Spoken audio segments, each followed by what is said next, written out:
할렐루야. 우리 함께 인사합시다. 감사의 기적을 찾읍시다. 다시 한번 감사의 기적을 찾읍시다. 제이 데니스라는 목사님이 계시는데 그가 감사치유법이라는 말씀들을 이렇게 하셨습니다. 당신이 많은 세금을 내야 한다면 감사하십시오. 당신에게 안정된 직장과 사업장이 있어서 수익이 많다라는 그런 증거입니다.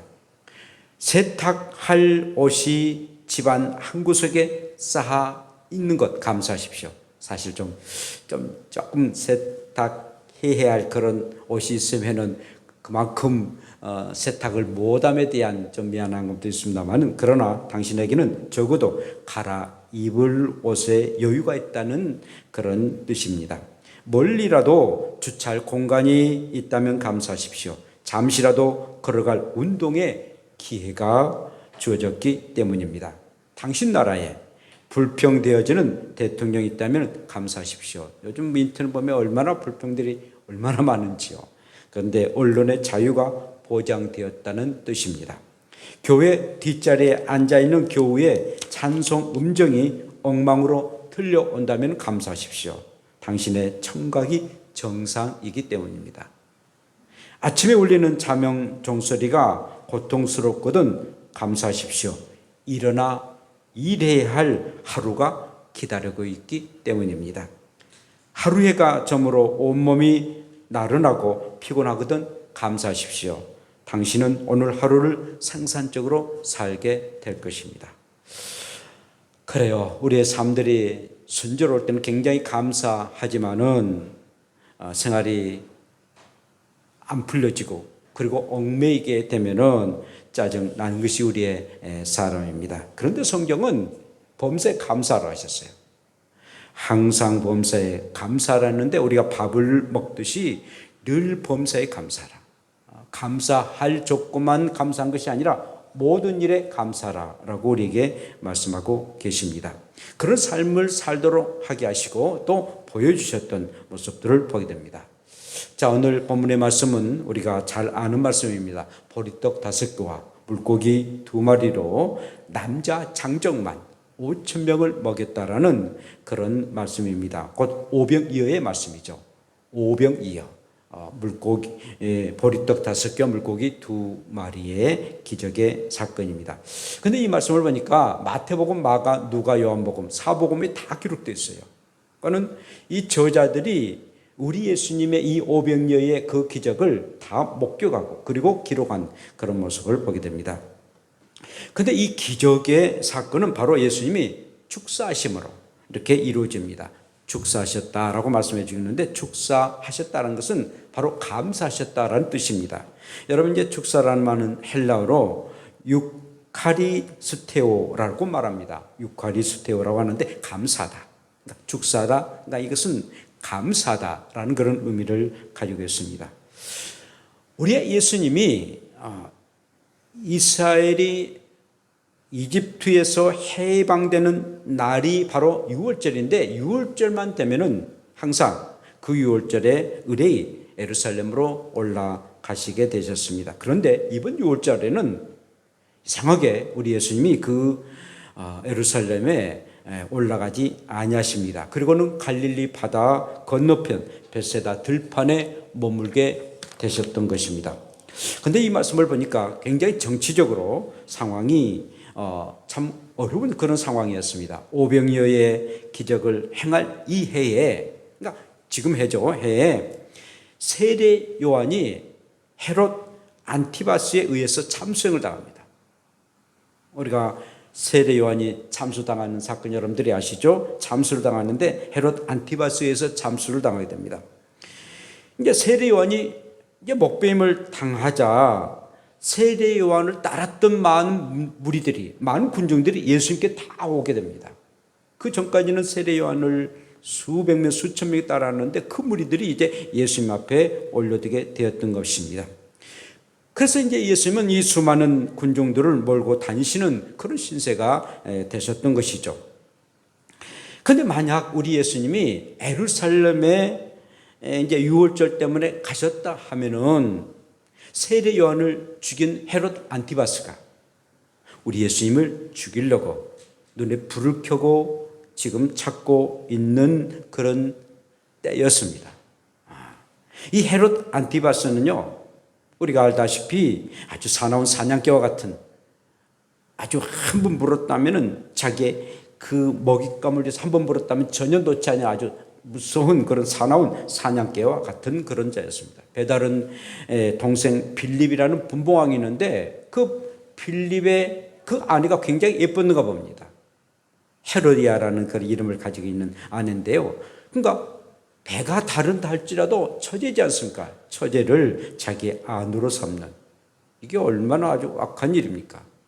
이것을 세례 요한이 이것은 불륜이다, 절대 해서는 안 된다, 당신이 그래도 분봉 왕인데 어떻게 처제를 자기 안으로 삼느냐라고 해서 그건 불륜이다라고 지적하며 세례 요한의 목을 베고 맙니다. 얼마나 악한 자입니까? 헤롯 안티바스는 이렇게 세례 요한을 죽이고 난 이후에는 예수님을 죽이려고 목적을 합니다. 성경 보면은 누가복음 9장 9절에 이런 말씀이 있는데요. 헤롯이 이르되 요한은 내가 목을 베었거늘 이제 이런 일이 들리니 이 사람이 누군가 하며 그를 보고자 하더라. 이 사람이 누군가 하고자 하여 보고자 하더라. 보고자 하는 그 이유가 무엇이겠습니까? 예수님을 죽이려고 했거든요.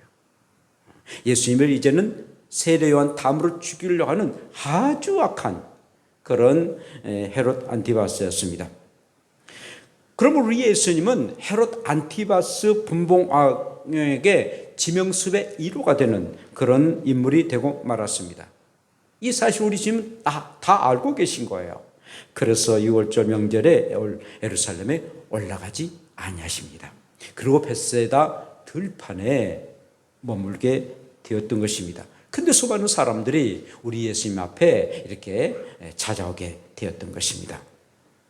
근데 이 벳세다 이 들판은 오늘 성경 보면은 빈들이라고 했습니다. 빈들이라고 했습니다. 우리 예수님은 눈을 들어 큰 무리가 이 빈들로 예수님께 오는 것을 보시고 그들을 불쌍히 여기시고 저들에게 먹을 것을 주어라 라고 말씀하십니다. 자, 왜 예수님은 이 빈들에서 먹을 것을 주라고 제자들에게 말씀하셨을까요? 첫째는 빈들에서 감사하면 기적이 일어남을 보여주기 위함이었습니다. 따라서 합시다. 빈들에서 감사하면 기적이 일어난다. 다시 한번, 빈들에서 감사하면 기적이 일어난다. 벳세다 이 들판은 갈릴리 호수로 흘러오는 요단강의 북동쪽에 큰 어촌이 있는 것이었습니다. 그런데요, 이 어촌, 이 빈 들이 있는 이 어촌에 누가 살았냐면은 예수님의 제자들 베드로와 그의 동생 안드레 그리고 빌립이 이곳에서 살았던 고향이었습니다. 그러니까 이 베드로, 안드레, 빌립은 이 빈들을 너무나도 잘 알고 있었던 거예요. 아무것도 없는, 더 나가서는 먹을 것이라고는 도저히 있을 수 없는 그런 빈들이었어요. 좀 그 들이어도 뭐 좀 나무도 있고 그러면 무슨 열매, 뭐 열매라도 있을 수도 있는데 전혀 없는 완전히 빈들이었습니다. 그런데 우리 예수님은 그 빈들에서 그의 고향인 이 빌립에게 먹을 것을 주라고 말씀하신 거예요. 그런데 이 빌립이 얼마나 약사바른지 아십니까? 계산해 봅니다. 예수님이 나에게, 저 제자들에게 먹을 것을 주라고? 그래서 계산해 보니까 무려 200데나리온이나 필요했던 것입니다. 200데나리온은 노동자가 200일 동안 노동해야만이 벌 수 있는 그런 돈이었습니다. 뭐 성경에서 이제 말합니다만은 남자 장정만 5천 명이라고 했습니다. 그들 어린 아이들, 노인들, 여자들 빼면은 2만 명 됩니다. 그들에게 먹을 것을 주려면은 최소한 빵 한 조각이라도 주려면은 최소한 200데나리온이 필요하다는 것을 금방 계산합니다. 200데나리온 돈이 드는데요. 이 빌립이 그렇게 말하면 한마디로 불가능하다는 겁니다. 200데나리온 돈도 없을 뿐만 아니라 그래 돈이 있다 한들 그 돈을 가지고 어디 가서 그 빵을 삽니까? 먹을 것을 그런 상황이 아니지 않습니까? 2000년 전이에요. 그리고 빈들입니다. 요즘 우리나라는 배달의 민족이라 해가지고 어디에서든 전화 띠링띠링 하면은 배달해주고 참 아주 좋은 세상인데요. 그 배달의 민족 그 장시했던 사람이 기독교인이더라고요. 그 어떤 목사님 간증한 것을 들어왔는데 그렇게 아주 좋은 세상인데 2000년 전에는 이게 불가능하다라고 그런 단정하고 맙니다. 돈도 없고 있어도 살 수 있는 그런 형편이 안 된다는 것입니다. 사랑하는 여러분, 저와 여러분들은 남을 돕는 일, 그리고 우리가 감사하는 일들이 내가 지금 빈들과 같은데 나도 빈털털인데 뭘 사람들에게 주고 뭘 감사하느냐. 나도 먹고 살기 힘드는데 뭘 감사하고 뭘 사람들을 돕느냐라고 할 때가 참 많습니다. 근데 우리의 주님은 네가 빈들이지만 그러나 감사해봐라. 그리고 빈들 가운데 우리의 주님이 뭘 줄 것인가를 너희가 생각하고 감사하라. 빈들에서 감사의 기적을 나타내고 싶어서 그 빈들에서 빌립에게 먹을 것을 한번 줘라라고 말씀하셨던 것입니다. 성경은 말씀합니다. 참 어떻게 보면 굉장히 아일러컬해요. 굉장히 역설적인 그런 말씀을 하시는데 비록 무화과 나무가 무성하지 못하며 무화과 나무는요 열매가 없으면은 그 아무 필요 없어요. 무화과 나무는 오늘 오후에도 말씀을 함께 나누겠습니다만은 이 무화과 나무 저희도 시골에 무화과 나무가 있는데 열매 없으면은 아무 필요 없어요. 왜냐하면은 그 무화과 나무는 잎이 무성하고 그리고 거기서 열매를 맺는데 그래도 그 열매를 또 이렇게 싸지 않으면은 막 파리떼들이 또 모기떼들이 많이 있습니다. 더 중요한 것은 땅을 버려요. 무화과 나무 밑에 있는 그 땅은 다른 것을 심을 수가 없어요. 시골에서는 콩도 잎도 심고 뭣도 심잖아요. 근데 무화과 나무가 무성하지 못하고 무성해야만 열매였는데 열매가 없다 한다 할지라도 포도나무에 열매가 없어도 감람나무에 소출이 없어도 밭에 먹을 것이 없고 우리의 양이 없으며 요양간에 소가 없을지라도 여호와로 말미암아 즐거워하며 구원의 하나님을 말미암아 기뻐하리로다. 하박국 선지자가 그렇게 말하고 있습니다. 그러니까 아무것도 없다 한다 할지라도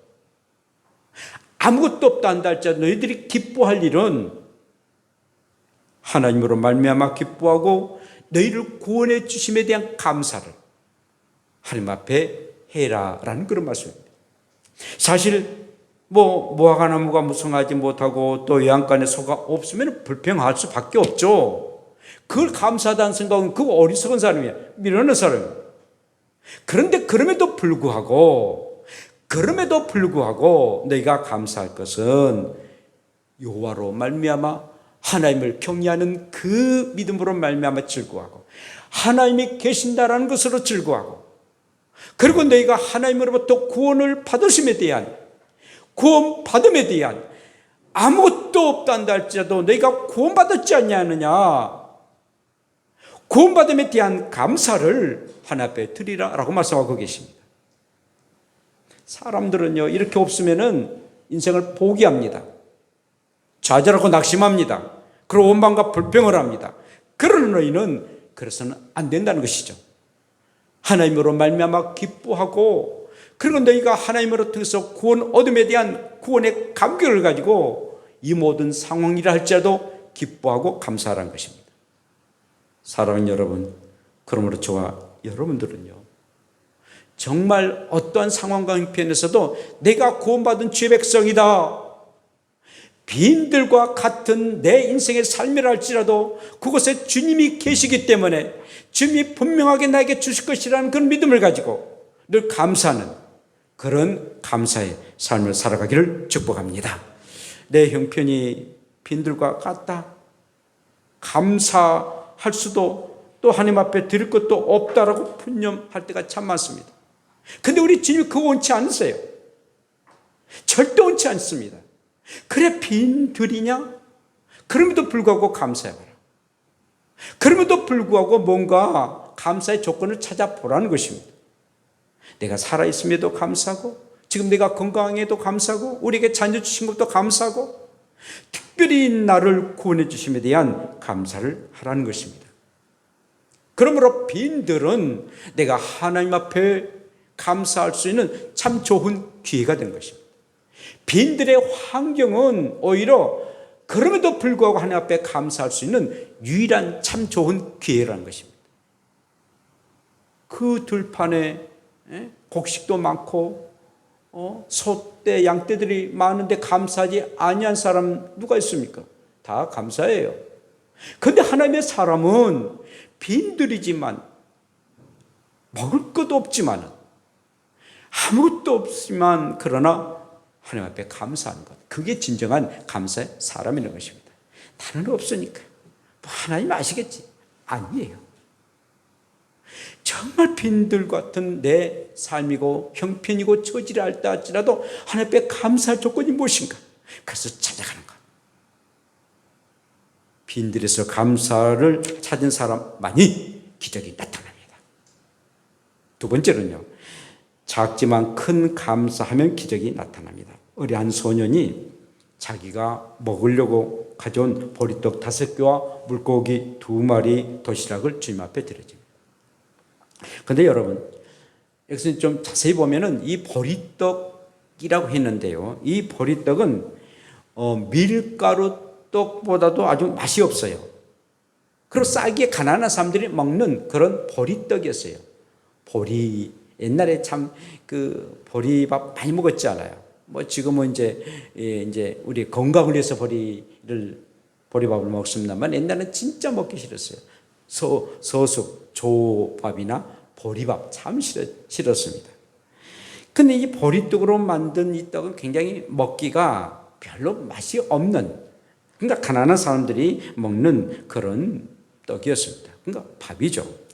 또 물고기는 헬라로 옵사리온이라고 말하는데 작은 물고기를 말합니다. 작은 물고기인데 그 당시에 사람들이 조그만 피레미 같은 그런 물고기 때문에 그냥 버려버려요. 근데 버리는 그런 물고기인데 그 가난한 사람들이 그 작은 물고기를 가지고 와서 그걸 이제 끓여 먹습니다. 반찬으로 만듭니다. 근데 이 소년이 보리떡 5개 물고기 2마리 꼭 자기만이 먹을 수 있는, 그러니까 소년이 때문에 얼마나 뭐 크지 않는 그런 소년인데 자기만 먹을 수 있는 그런 보리떡과 물고기 2마리였습니다.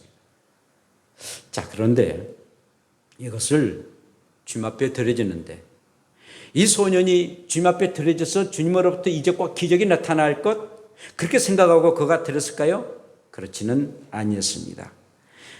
그냥 자기가 먹을 수 있는, 뭐 소년도 얼마나 배고프겠습니까? 자기가 먹을 수 있는 것 그냥 주님 앞에 드려진 거예요.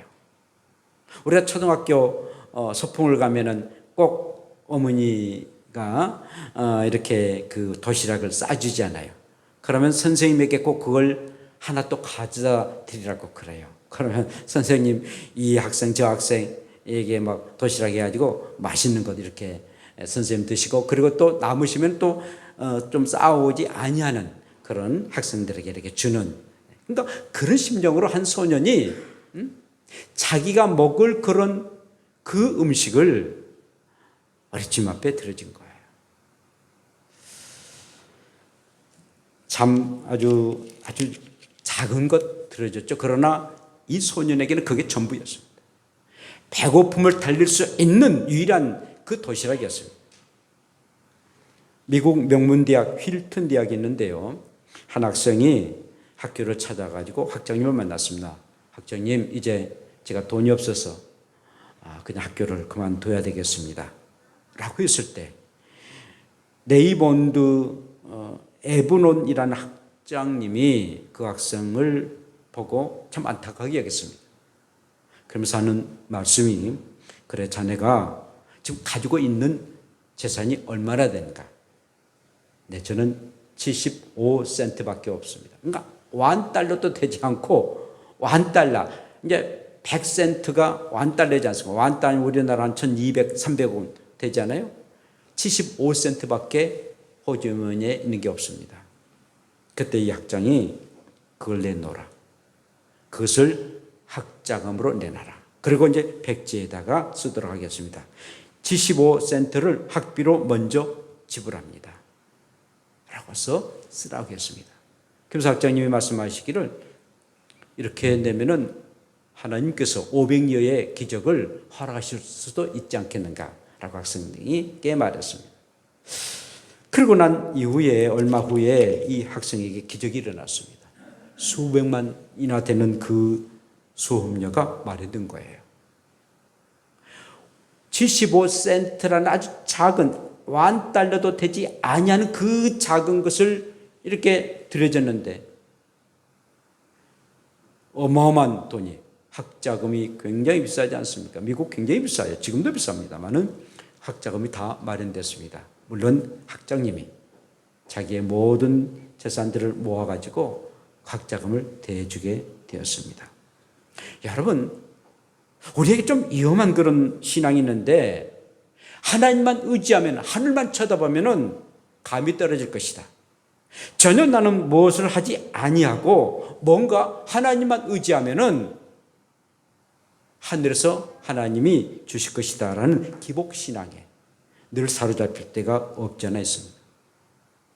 어떻게 보면 예수님이 알라딘의 요술 램프처럼 여리여리 하면은 요술 램프에서 막 좋은 집도 나오고 뭐 자동차도 나오고 그런 그 알라딘의 그 요술 램프처럼 믿는 그런 좀 잘못된 그런 믿음을 갖는 사람도 없지 않습니다. 굉장히 미신적입니다. 아주 마술적입니다. 마술적이에요. 자기 할 일은 전혀 하지 아니하고 그냥 하나님이 주신다라는 아주 잘못된, 아주 위험한 그런 믿음을 가진 사람도 종종 있습니다. 최선을 다해야 되는데, 내가 가지고 있는 것 최선을 다해야 되는데, 오늘 한 소년이 보리떡 5개 물고기 2마리로 자기의 그 모든 것을 다 주님 앞에 드려야 하는데 드리지 아니하고 뭔가 이적을 나타내고 기적을 나타내고자 하는 그런 잘못된 그런 믿음의 삶도 없지 않아 있다는 것입니다. 조심해야 됩니다. 절대 하나님은 그런 사람에게 주지 않습니다. 미국 포드 자동차 회장에게 한 장의 편지가 오게 됐습니다.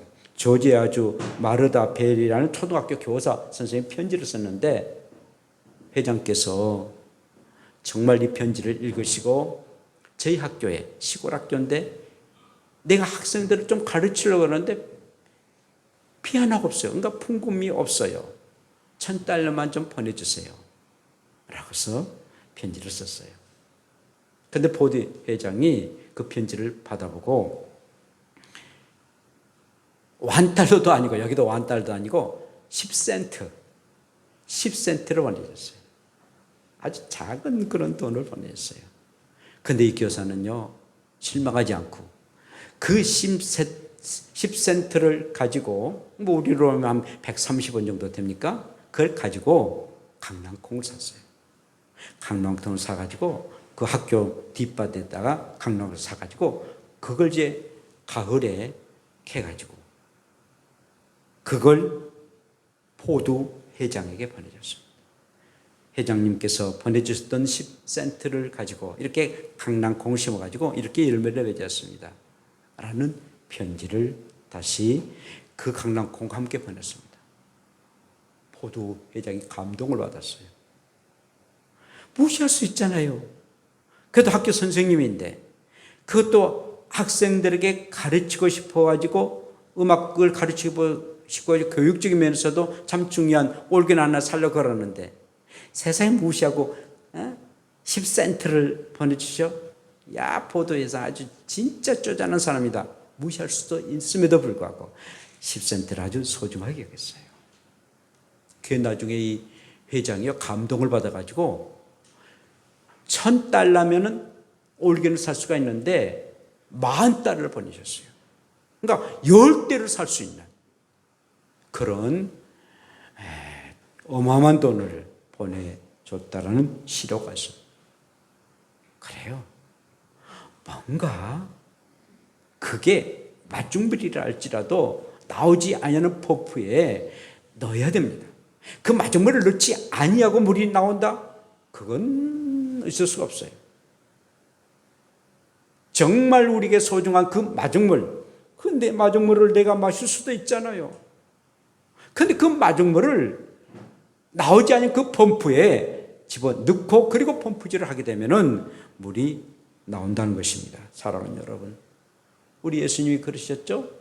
한 노파에게 2 렙돈이 있는데 그 렙돈을 헌금함에 들어진 것을 보았다 했습니다. 그래서 가장 큰 것을 보았다. 그런데 이 노파에게는 이 2 렙돈은 자기의 생활의 전부라겠습니다. 성경에 그렇게 말씀하는데 생활의 전부였다. 그러니까 하루하루 2 렙돈 가지고 살았던 그런 할머니였습니다. 그런데 그 하루는 그 2 렙돈을 주님 앞에 들어준 것이죠. 생활의 전부를. 작지만 생활의 전부를. 그런데 이 작은 것이 아주 큰 기적을 낳게 된 것입니다. 사랑하는 여러분, 저와 여러분들이 항상, 정말 항상 늘 최선의 것을 우리 하나님을 믿고 의지하고 심는 대로 거둔다는 확고한 믿음을 가지고 정말 우리 주님 앞에 드려지고 또 사람들을 섬기세요. 늘 사람들에게 늘 나타내세요. 그리하면 하나님이 그 가운데 기적이 나타납니다. 기적은 그냥 나타나는 게 아니라 최선을 다할 때 나타납니다. 마지막으로는 감사함으로 나누고 베풀 때 기적이 일어납니다. 예수님은 제자들에게 모인 무리를 2만 명이 되지 않습니까? 2만 명을 잔디에 앉히라니 반듯반듯하게 앉도록 하게 하신 거죠. 그리고 하늘을 향해서 축사하십니다. 감사 기도를 하십니다. 떡과 물고기를 나누어 주라고 했을 때에 그 떡 5개 물고기 2마리가 우리 예수님의 손에 들려지네. 그리고 그것을 나눌 때에 2만 명이라는 그 많고 많은 사람들이 배불리 먹고 12광주리가 남았습니다. 여러분, 우리 조상들은요, 콩 하나 가지고 12명, 콩 하나 가지고 나눠가지고 12명이 나눠 먹는다라는 그런 참 선한 그런 민족이었습니다. 그래서 5,000년의 역사가 나타난 거. 나누며 살아갔던 그런 민족이었어요. 그런데 어느 날 서양 문화가 들어오고 산업화가 되니까는 좀 더 잘 사니까 네 것은 네 것이고 내 것은 내 것이다. 더 나아가서는요, 네 것도 내 것이다라는 착취하고자 하는 그런 마음이 있어요. 나눔이 없어요. 정말 아주 슬픈 일이죠. 나누면은 기쁨이 2배가 되는데 그러지 못합니다. 나누어야 됩니다. 있는 것 함께 나누어야 됩니다. 나누어야 돼요. 아니, 나도 먹을 것 없는데. 지금 이 소년 자기 먹을 것 줬다니까요. 좀 보리떡 5개 물고기 2마리 중에서 보리떡 2개 남기고 뭐 3개 남기고 뭐 2개만 또 물고기 2마리 3마리만 남기고 준 게 아니라 다 줬어요. 다 주님 앞에 드린 거예요. 배가 막 꼬르꼬르 막 고파가지고 막 소리가 나면도 불구하고 드린 거예요. 자, 여러분 봅시다. 우리 예수님은요, 이 기적을 행할 때 어떤 마음이셨을까요? 우리 예수님은요, 하나님이셨어요. 이스라엘 백성들이 광야에서 430년 동안 사는 동안에 만나를 40년 동안 허락해 주셨어요. 그런데 땅에서 우리 주님은 이제 하나님 앞에 축사하시고 감사 기도하시고 땅에서 내려오셔가지고 보리떡 5개 물고기 2마리로 사람들에게 배불리 먹도록 하게 했습니다. 하늘에서 수천 년 전에 그렇게 행하셨던 만나를 주셨던 그 하나님이 사람 되셔서 이 땅에 사람들에게 은혜를 베풀어 주고 계십니다. 그리고 사람들이 배불리 먹었어요. 그러면서 우리 주님이 하신 말씀이 남기지 마라. 너희들이 배불리 먹고 남기지 말라고 말씀하십니다. 이것은 지금 환경단체들이 하는 것을 우리 예수님이 2000년 전에 이미 다 하셨어요. 남기지 마라. 여러분 식당에서 음식 남기지 마세요. 물도 남기지 마세요. 꼭 먹을 만큼 여러분들이 하고 음식 남기지 마시고 남았다면 못 드시면 꼭 싸가지고 오세요. 일본 사람들이 그런다 하지 않습니까? 남기지 말라. 여러분 감사는요 황금알을 낳은 황금 거위와 같습니다. 감사는요 나락으로 떨어진 영혼을 살리는 날개와 같아요. 감사하면 이렇게 놀라운 역사가 나타납니다. 그러므로 한번 스쳐가는 그런 감정이 아닌 몸에 밴 습관이 돼야 됩니다. 감사합니다. 감사합니다. 땡큐, 땡큐. 감사합니다. 항상 우리가 그게 정말 감사의 습관이 되어야 됩니다. 다음 주는 2023년 되는 추수감사 주일입니다. 그리고 오후에는 강원도 우리가 늘 약속했던 천사의 집에 우리가 방문하게 됩니다. 정말 여러분들이 최선을 다해서 주님 앞에 드려지고 나누는 그리할 때 그게 십자가 정신되고 그게 플러스가 됩니다. 절대 여러분 나는 빈집밖에 안 돼. 드려지고 나눌 수도 없어. 빈집밖에 되지 않아. 이 작은 것을 뭘 나눠? 그러나 빈집에서 기적이 일어나고 작지만 큰 기적, 감사의 기적이 나타나고 베풀 때 기적이 나타납니다. 꼭 마음에 새기시고 그러면 배불리 먹고 12광주리가 남는 그런 놀라운 역사가 나타날 것입니다. 오늘도 그 신은혜가 여러분들 가운데 기적을 맛보는 추수감사절 되기를 축복합니다. 기도합시다. 하나님 고맙습니다. 저희처럼 사랑하시고 빈 들과 같은 우리들이지만 감사하게 하여 주시고 작지만 큰 감사를 행하게 도시고 그리고 베푸는 감사를 해서 기적을 나올 수 있는 우리의 생에 있어서 한번 기적을 나오는 습관적으로 늘 감사하는 우리가 되게 도시고 늘 범사에 감사하는 우리가 되게 하옵소서. 예수님 이름으로 기도합니다. 아멘.